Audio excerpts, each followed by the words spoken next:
मैं डॉक्टर राकेश दो चीजें कर रहा हूं। देखिए, सिखाया अगर बीजेपी बीजेपी ने है, तो आज अवध बिहारी चौधरी उनको उन्हीं के पैसे में he is paying it back, जिसको कहते हैं। मैं दो चीजें, एक तो जो बिहार की असमंजस की स्थिति है, लेकिन साथ में एक प्रश्न जो लोगों ने उठाया, मुझे ऐसा लगता है कि दो लोगों का शायद कभी कभी नियति जो है ना, वो अपने हिसाब से वो ऐसी ऐसी स्थिति पैदा करती है कि लोग बड़े। तेजस्वी यादव का 18 महीने की पेशेंस, धैर्य, उन्होंने कुछ नहीं बोला। वो शायद आज इस समय जैसे होता है ना, एफडी कर लीजिए, तो भाई उसका तो एफडी का मजा तो जब वो एफडी तोड़ते हैं तभी मजा आता है।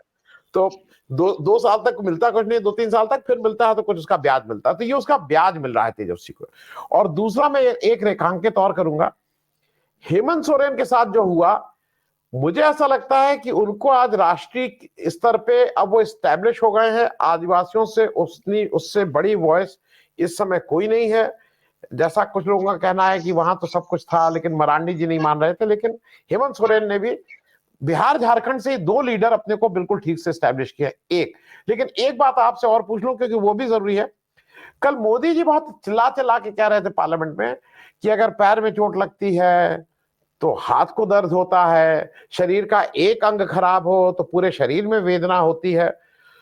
तो क्या मणिपुर इस शरीर का, इस भारत के शरीर का अंग नहीं है?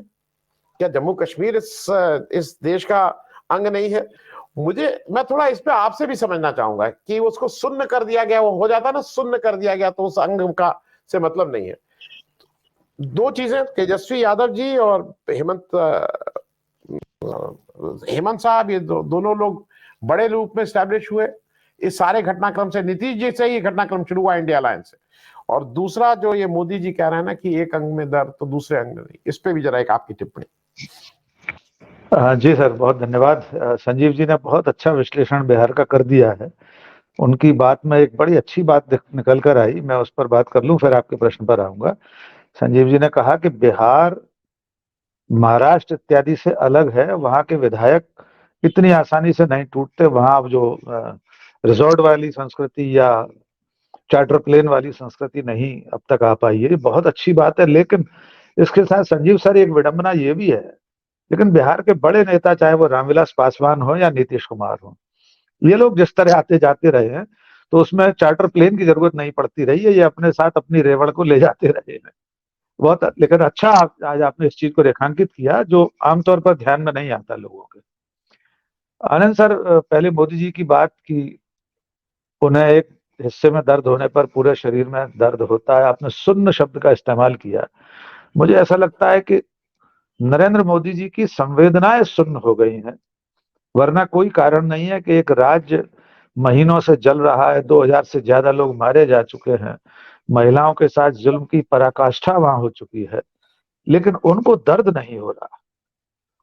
वे एक शब्द नहीं बोले, 15 से या 38 या 36 सेकंड बोले थे पिछले सत्र में, संसद के सामने खड़े होकर मणिपुर शब्द का एक बार उच्चारण किया उन्होंने। तो मैं उनकी संवेदनाओं के लिए तो कुछ कह नहीं सकता।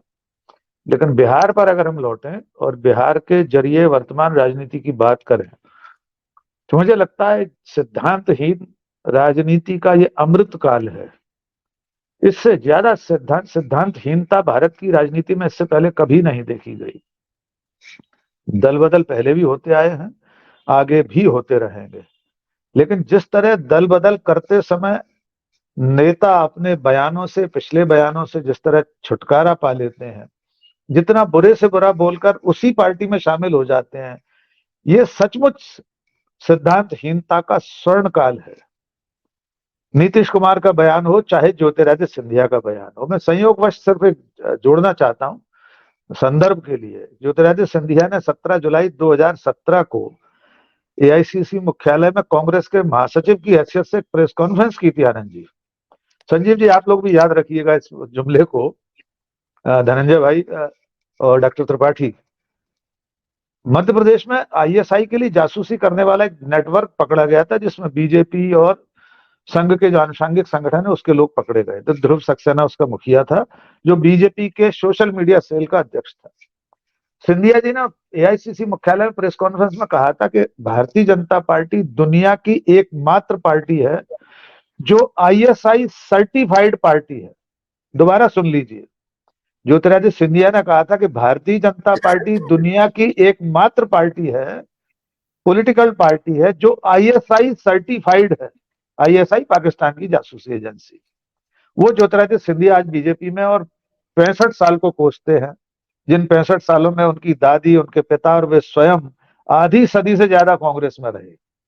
अब नीतीश कुमार पर लौटते हैं। नीतीश कुमार के बयान हम सब ने सुने थे।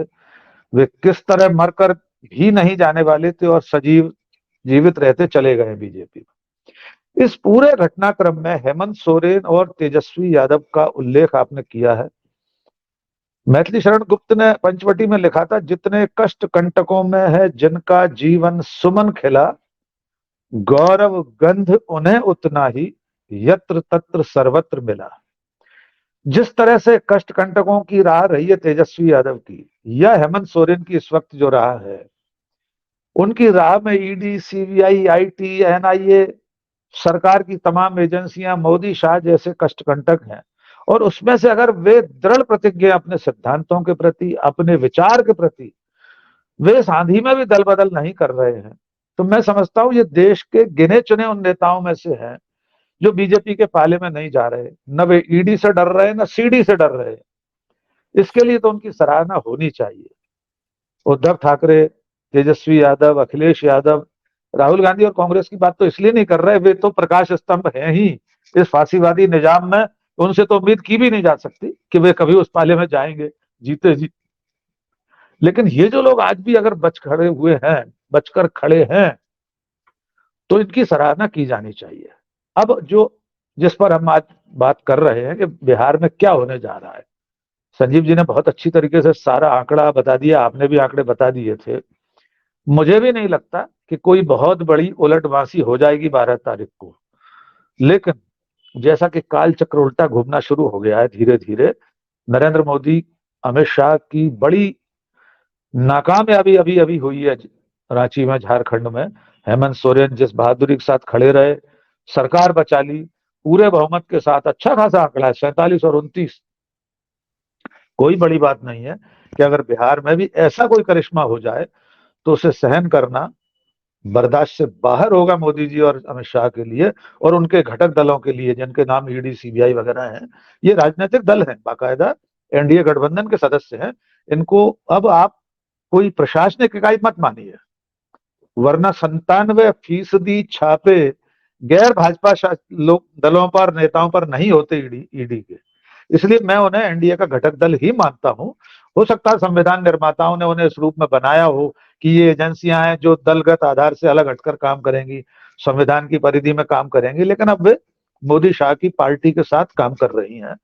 इन सब के बावजूद अगर तेजस्वी यादव कोई करिश्मा दिखा देते हैं, कुछ रिजॉर्ट पॉलिटिक्स या चार्टर प्लेन वाली कुछ पॉलिटिक्स हो जाती है, कुछ इधर से उधर हो जाता है, तो सचमुच में आज के दौर की बहुत बड़ी खबर होगी।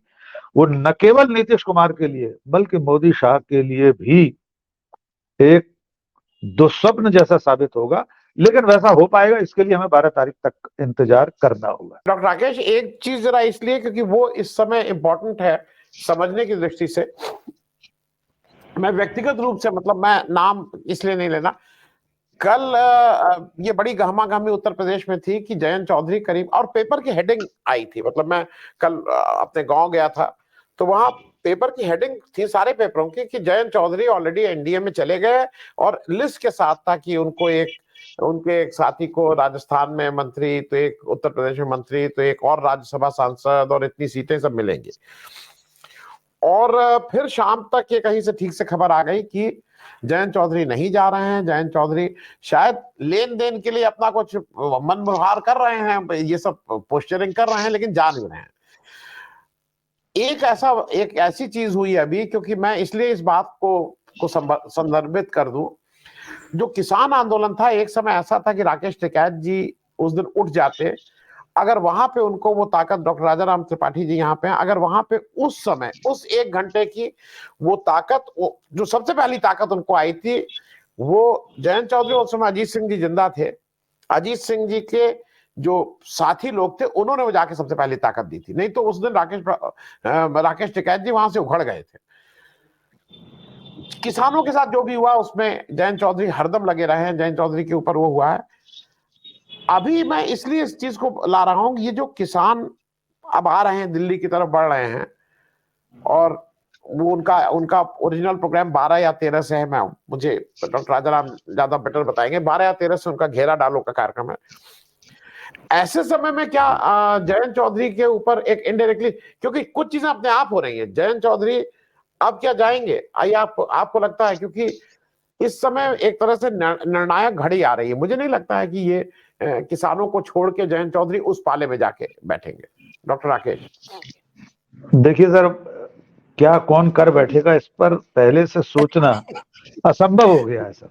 नीतीश आज जी से के 15 बाद दिन हम वही मैं कह रहा हूँ, आज से 15 दिन पहले कौन सोच सकता था कि नीतीश कुमार दोबारा बीजेपी के साथ खड़े हो जाएंगे और सरकार में शामिल हो जाएंगे।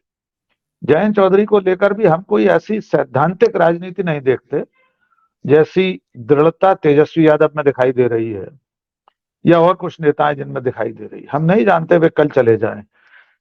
ये सारी बात आपने बिल्कुल ठीक कहा कि कुछ सौदेबाजी का मामला ज्यादा दिखाई देता है। सीटों के बंटवारे की बातचीत अब अंतिम चरण में है। उत्तर प्रदेश खास तौर से कांग्रेस के लिए एक तरह से वाटरलू ही है। पिछली बार भी कुछ नहीं था और इस बार भी कुछ बहुत ज्यादा मिलेगा इसकी संभावना नहीं है। लेकिन जब इंडिया गठबंधन की सीटों के बंटवारे की बातचीत हो तो टेबल पर बैठते समय जयंत चौधरी कम से कम अपने हिस्से की कुछ सीटें हासिल कर लें। मुझे लगता है ये सारी कवायद इसके लिए हो रही है कि बीजेपी में जा सकते हैं। उनके साथ, उनके पिता के साथ बीजेपी ने जो बर्ताव किया वो भी उन्हें याद होगा। कितने दिन ऐसी चीजें लोग याद रखते हैं ये भी हम जानते हैं। तो राजनीति में असंभव कुछ नहीं है। अनिश्चितताओं का खेल है राजनीति, संभावनाओं का खेल है राजनीति। सवाल यह है कि किसानों के दम पर राजनीति करने वाले जयंत चौधरी इस मौके पर, जबकि ऐन लोकसभा चुनाव से पहले किसान पूरी लामबंदी करके दिल्ली घेरने आ रहे हैं, उस वक्त वे अपने किसान समर्थकों को, अपने समर्थक किसानों को क्या मुंह दिखाएंगे, क्या तर्क देंगे, किस आधार पर बीजेपी के पाले में खड़े होंगे, ये बड़ा सवाल है। अगर वे, उन्हें ऐसा लगता है कि उनके दल बदल से किसान उनके साथ बने रहेंगे, दल बदल यानी उनके साथ जुड़ जाने से उनकी पार्टी के उन्हें नुकसान नहीं होगा, वे अपने समर्थकों को ये समझा ले जाएंगे कि मैं सही गठबंधन के साथ जा रहा हूं, तो वे कुछ भी कर सकते हैं। और अभी जब तक सीटों का बंटवारा इंडिया गठबंधन में अंतिम तौर पर न हो जाए, कुछ नामों को छोड़कर, स्टालिन या उद्धव ठाकरे या अखिलेश यादव, तेजस्वी यादव को छोड़कर बाकी कोई भी कहीं भी जा सकता है। इसलिए मैं अभी इस पर कोई टिप्पणी नहीं कर सकता कि जयंत चौधरी नहीं जाएंगे।